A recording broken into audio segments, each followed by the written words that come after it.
ನಮ್ಮ ಜೀವನದಲ್ಲಿ ಹೊಸ ಆರಂಭ ಬೇಕೆಂದು ನಾವು ಎಷ್ಟು ಬಾರಿ ಯೋಚಿಸುತ್ತೇವೆ ಗೊತ್ತಾ? ಆದರೆ ಪ್ರಕೃತಿಯೇ ನಮಗೆ ಒಂದು ಹೊಸ ಆರಂಭ ಕೊಡುತ್ತೆ. ಅದೇ ಯುಗಾದಿ.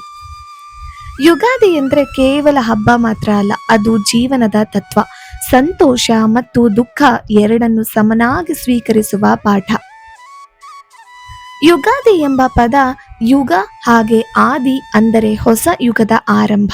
ಚೈತ್ರ ಮಾಸದ ಶುಕ್ಲ ಪಕ್ಷದ ಮೊದಲ ದಿನವನ್ನು ಯುಗಾದಿಯಾಗಿ ಆಚರಿಸುತ್ತೇವೆ. ಈ ದಿನದಿಂದಲೇ ನಮ್ಮ ಹಿಂದೂ ಪಂಚಾಂಗದ ಹೊಸ ವರ್ಷ ಶುರುವಾಗುತ್ತದೆ.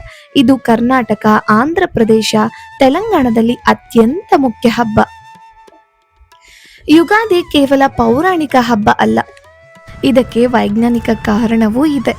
ಈ ಸಮಯದಲ್ಲಿ ವಸಂತ ಋತು ಆರಂಭವಾಗುತ್ತೆ, ಮರಗಳು ಹೊಸ ಎಲೆ ಬಿಡುತ್ತವೆ, ಪ್ರಕೃತಿ ಪುನರ್ಜನ್ಮ ಪಡೆಯುತ್ತದೆ. ಅಂದರೆ ನಮ್ಮ ಜೀವನದಲ್ಲೂ ಹೊಸ ಶಕ್ತಿ ತುಂಬಿಕೊಳ್ಳೋ ಸಮಯ. ಯುಗಾದಿಯ ದಿನ ಬೆಳಗ್ಗೆ ಎಣ್ಣೆ ಸ್ನಾನವನ್ನು ಮಾಡಿ ಮನೆಗೆ ಮಾವಿನ ತೋರಣವನ್ನು ಕಟ್ಟಿ ಹೊಸ ಬಟ್ಟೆನ ಧರಿಸುತ್ತಾರೆ. ಇದು ಅತ್ಯಂತ ಪ್ರಮುಖವಾದದ್ದು. ಅದ್ಯಾವುದು ಗೊತ್ತಾ? ಪಂಚಾಂಗ ಶ್ರವಣ. ಇದರಲ್ಲಿ ವರ್ಷದ ಫಲ, ರಾಶಿ ಭವಿಷ್ಯ, ಗ್ರಹಗಳ ಸ್ಥಿತಿ ಎಲ್ಲವನ್ನ ಕೇಳಿಸ್ಕೊಳ್ತಾರೆ. ಯುಗಾದಿಯ ದಿನ ತಯಾರಿಸುವ ವಿಶೇಷ ಪದಾರ್ಥ ಅಂದರೆ ಅದು ಯುಗಾದಿ ಪಚ್ಚಡಿ. ಇದರಲ್ಲಿ 6 ರುಚಿಗಳು ಇರುತ್ತೆ. ಬೇವು ಅಂದರೆ ಕಹಿ, ದುಃಖ; ಬೆಲ್ಲ ಅಂದರೆ ಸಿಹಿ, ಸಂತೋಷ; ಹುಣಸೆಹಣ್ಣು ಅಂದರೆ ಹುಳಿ, ಆಶ್ಚರ್ಯ; ಮೆಣಸಿನಕಾಯಿ ಅಂದರೆ ಖಾರ, ಕೋಪ; ಉಪ್ಪು ಸಾಮಾನ್ಯ ಜೀವನ; ಮಾವಿನ ಹಣ್ಣು ಅಂದರೆ ತಾಜಾ, ಹೊಸ ಆರಂಭ. ಇದರಿಂದ ನಮಗೆ ಸಿಗುವ ಸಂದೇಶ ಏನು ಗೊತ್ತಾ?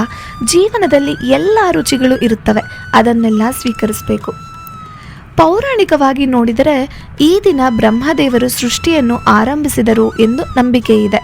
ಆದ್ದರಿಂದಲೇ ಈ ದಿನವನ್ನು ಅತ್ಯಂತ ಶುಭ ದಿನ ಎಂದು ಪರಿಗಣಿಸುತ್ತಾರೆ. ಇಂದಿನ ಕಾಲದಲ್ಲಿ ಯುಗಾದಿ ಹಬ್ಬ ಕುಟುಂಬದ ಸಮಾಗಮನವಾಗುತ್ತೆ. ಸಾಂಪ್ರದಾಯಿಕವಾಗಿ ಎಲ್ಲರೂ ಕೂತು ಊಟ ಮಾಡ್ತಾರೆ. ಸಾಮಾಜಿಕ ಮಾಧ್ಯಮಗಳಲ್ಲಿ ಶುಭಾಶಯಗಳನ್ನು ಹಂಚಿಕೊಳ್ಳುತ್ತಾರೆ. ಆದರೂ ನಮ್ಮ ಸಂಪ್ರದಾಯವನ್ನು ಮರಿಬಾರದು. ಈ ಯುಗಾದಿ ಹೇಳೋದೇನು ಗೊತ್ತಾ?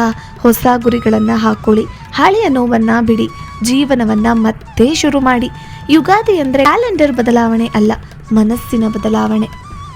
ನಿಮಗೂ ನಿಮ್ಮ ಕುಟುಂಬಕ್ಕೂ ಯುಗಾದಿ ಹಬ್ಬದ ಹಾರ್ದಿಕ ಶುಭಾಶಯಗಳು.